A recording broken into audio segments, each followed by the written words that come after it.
Welcome everyone to the New York MPJE review course. My name is Dr. Niazov and I will be your instructor for this course.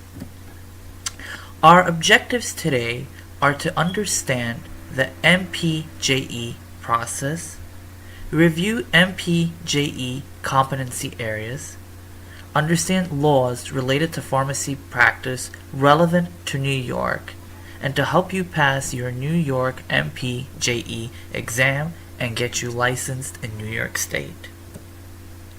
The different competency areas that the MPJE exam focuses on is Article 130, which deals with general provisions, Article 137, which deals with pharmacy, Article 140, Section 6951, which talks about midwives prescribing privileges, Article 143, Section 7101A, which talks about optometrists prescribing privileges, Part 17, which deals with disciplinary proceedings, Part 28, which deals with good moral character, Part 29, Sections 29.1, which deals with general provisions, Sections 29.2, which deals with general provisions for healthcare professions, and Section 29.7, which deals with pharmacy.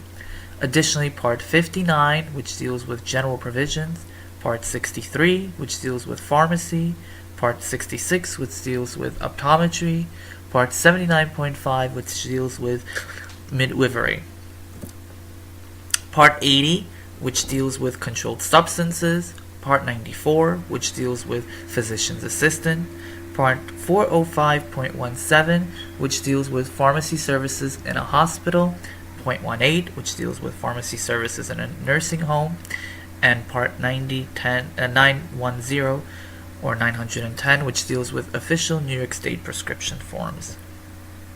The exam outline. The MPJE exam is a 2-hour computer-based exam. It is composed of 90 multiple-choice questions. 30 questions are considered pretext questions, and they do not affect your overall score. With regards to scoring, the scores are not based on the number of correct answers. There are different points assigned for different questions. So some of the more harder questions may weigh less, and some of the more easier questions, which form the foundation, which pharmacists should know, may weigh more points. So just some helpful hints for studying for the MPJE exam. Remember specific numbers and facts unique to New York. So the exam is a number game. So if there's a particular number, if there's a specific fact that only applies to New York but may not apply to New Jersey, Connecticut, or Pennsylvania, that is something that is subject for questioning, and that is something that might appear on your exam. So it may be challenging for you at this point because you may not be licensed in any other state, so everything to you may be unique. However, you will see certain numbers thrown out there. For example, when we talk about continuing education credits, it is 45 numbers of continuing education credits that are required, and it's your registration is renewed every 3 years. That is something that is unique to New York. In other states, they have a biannual registration renewal process, and they require 30 credits of continuing education. Here in New York, we require 45. So that's something that might appear on your MPJE exam. There may be questions that deal with recent updates. For example, in March 27th, there's going to be a mandate that all prescriptions must be electronically submitted.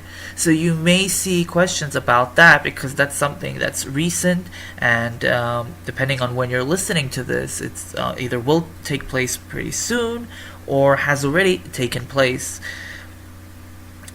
There may be questions about exceptions to the law. In certain situations, New York law may be different from federal law. And for the most part, whenever state laws differs from federal law, it's usually stricter And whenever there is disagreement between state law or federal law or whatever they differ, by following the stricter of the laws, you actually satisfy both criteria. So, for example, from a federal perspective, benzodiazepines are classified as Schedule 4 controlled substances. In New York, however, we treat them as Schedule 2 controlled substances. So that is an exception or something, again, that's unique to New York State, and that may be something that you may have questions on your MPJE exam. When studying for the exam, it may be prudent for you to create lists with overlapping information. So, for example, if we're studying dates of when the board needs to be notified of any changes, you may want to create a list. And remember, well, the board needs to be notified within 7 days for these particular events. The board needs to be notified within 48 hours for these particular events. And just remember the different events. And again, when studying for the New York MPJE, it's important that you review federal law in conjunction with state law, because the exam is composed of questions at the state level as well as questions at the federal level. And again, let's remember, whenever state laws differs from federal law, by following the stricter of the two, you satisfy both criteria, federal law and state law.